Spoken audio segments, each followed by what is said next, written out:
தமிழகம் முழுவதும் பெண்கள் மற்றும் பள்ளி மாணவர்களுக்கு எதிரான குற்றங்கள் அதிகரித்து வருவதாகவும், குற்றச்சாட்டுக்கு உள்ளாகும் தாவேக நிர்வாகிகளை பாதுகாப்பதிலேயே அரசு கவனம் செலுத்துவதாகவும் திமுக துணை பொதுச் செயலாளரும் நாடாளுமன்ற உறுப்பினருமான கனிமொழி எம்பி குற்றம் சாட்டியுள்ளார்.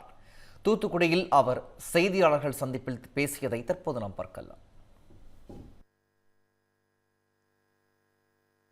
இல்லைங்க, இதுவரைக்கும் தொடர்ந்து இப்படிப்பட்ட குற்றச்சாட்டுகள் வந்து கொண்டிருக்கிறது.